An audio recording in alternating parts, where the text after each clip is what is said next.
ਵੱਡੀਆਂ ਖਬਰਾਂ ਵੱਲ ਚੱਲੀਏ ਤੇ ਅੱਜ ਇੱਕ ਫੈਡਰਲ ਜੱਜ ਨੇ ਨੇਸ਼ਨ ਵਾਈਡ ਬਲੌਕ ਲਾ ਦਿੱਤਾ ਹੈ ਟਰੰਪ ਹੋਣਾ ਦਾ ਉਹ ਆਰਡਰ ਜਿਹਦੇ ਵਿੱਚ ਇਹ ਕਿਹਾ ਗਿਆ ਸੀ ਵੀ ਬਰਥਰਾਈਟ ਸਿਟੀਜ਼ਨਸ਼ਿਪ ਖਤਮ ਹੋ ਜਾਊਗੀ ਜੇ ਤੁਹਾਡੇ ਪੇਰੈਂਟਸ ਕਿਸੇ ਦੇ ਸਿਟੀਜ਼ਨ ਨਹੀਂ ਹੈਗੇ ਬੱਚਾ ਜੰਮਦਾ ਹੈਗਾ ਤੇ ਉਹ ਇੱਥੇ ਦਾ ਸਿਟੀਜ਼ਨ ਨਹੀਂ ਬਣ ਸਕਦਾ ਹੈਗਾ ਉਹਦੇ ਸੰਬੰਧ ਦੇ ਵਿੱਚ ਅੱਜ ਯੂਐਸ ਦੇ ਡਿਸਟ੍ਰਿਕਟ ਜੱਜ ਜੋਸੇਫ ਲਪਲਾਂਟੇ ਉਹਨਾਂ ਨੇ ਕਿਹਾ ਆ ਵੀ ਜੋ ਸੁਪਰੀਮ ਕੋਰਟ ਨੇ ਈਵਨ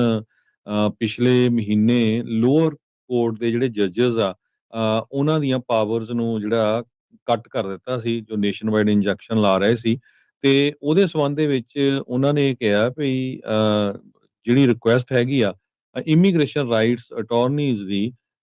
ਵੀ ਸਰਟੀਫਾਈਡ ਨੈਸ਼ਨਲ ਕਲਾ ਐਕਸ਼ਨ ਜੋ ਲਾਸੂਟ ਆ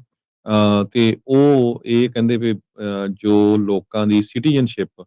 ਖੋਹੀ ਜਾਊਗੀ ਇੱਕ ਤਰ੍ਹਾਂ ਦੇ ਨਾਲ ਉਹਦੇ ਉੱਤੇ ਜਿਹੜਾ ਆ ਪ੍ਰੀਲਿਮਿਨਰੀ ਇੰਜੰਕਸ਼ਨ ਲਾਇਆ ਜਾ ਰਿਹਾ ਹੈਗਾ ਸੋ ਇਹ ਪ੍ਰੀਲਿਮਿਨਰੀ ਇੰਜੰਕਸ਼ਨ ਕਹਿੰਦੇ ਵੀ just not close to call court ਲਪਲਾਂਟੇ ਨੇ ਇਹ ਦੱਸਿਆ ਹੈਗਾ ਵੀ ਜੇ ਕਿਸੇ ਦੀ ਯੂਐਸ ਸਿਟੀਜ਼ਨਸ਼ਿਪ ਤੁਸੀਂ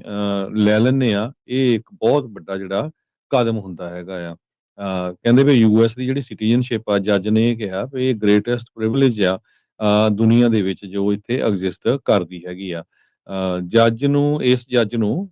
ਪ੍ਰੈਜ਼ੀਡੈਂਟ ਜਾਰਜ ਡਬਲਯੂ ਬੁਸ਼ ਉਹਨਾਂ ਨੇ ਅਪਾਇੰਟ ਕੀਤਾ ਸੀ ਜੀ ਬਿਲਕੁਲ ਸੋ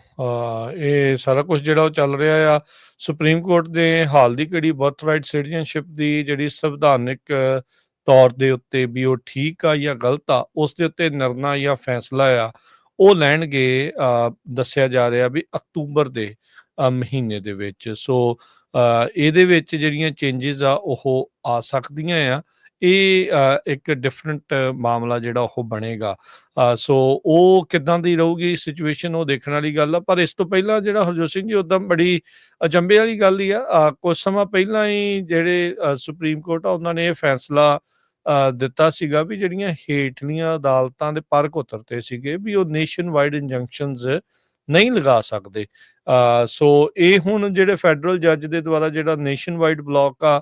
ਇਹ ਹੁਣ ਸੁਪਰੀਮ ਕੋਰਟ ਦੇ ਉਸ ਫੈਸਲੇ ਦੇ ਮੁਤਾਬਕ ਠੀਕ ਰਹੇਗਾ ਜਾਂ ਗਲਤ ਰਹੇਗਾ ਮੈਨੂੰ ਲੱਗਦਾ ਇਸ ਦੇ ਉਲਟ ਆਬਵੀਅਸਲੀ ਜਿਹੜਾ ਟਰੰਪ ਪ੍ਰਸ਼ਾਸਨ ਉਹਨਾਂ ਦਾ ਡਿਪਾਰਟਮੈਂਟ ਆਫ ਜਸਟਿਸ ਆ ਉਤਲੀ ਅਦਾਲਤ ਵਿੱਚ ਜਾਂ ਅਪੀਲ ਕੋਰਟ ਦੇ ਵਿੱਚ ਉਹ ਜਾ ਸਕਦੇ ਨੇ ਸੋ ਐਗਜ਼ੈਕਟਿਵ ਆਰਡਰ ਨੂੰ ਰਿਸਟ੍ਰਿਕਟ ਜਿਹੜਾ ਆ ਉਹਨਾਂ ਨੇ ਜ਼ਰੂਰ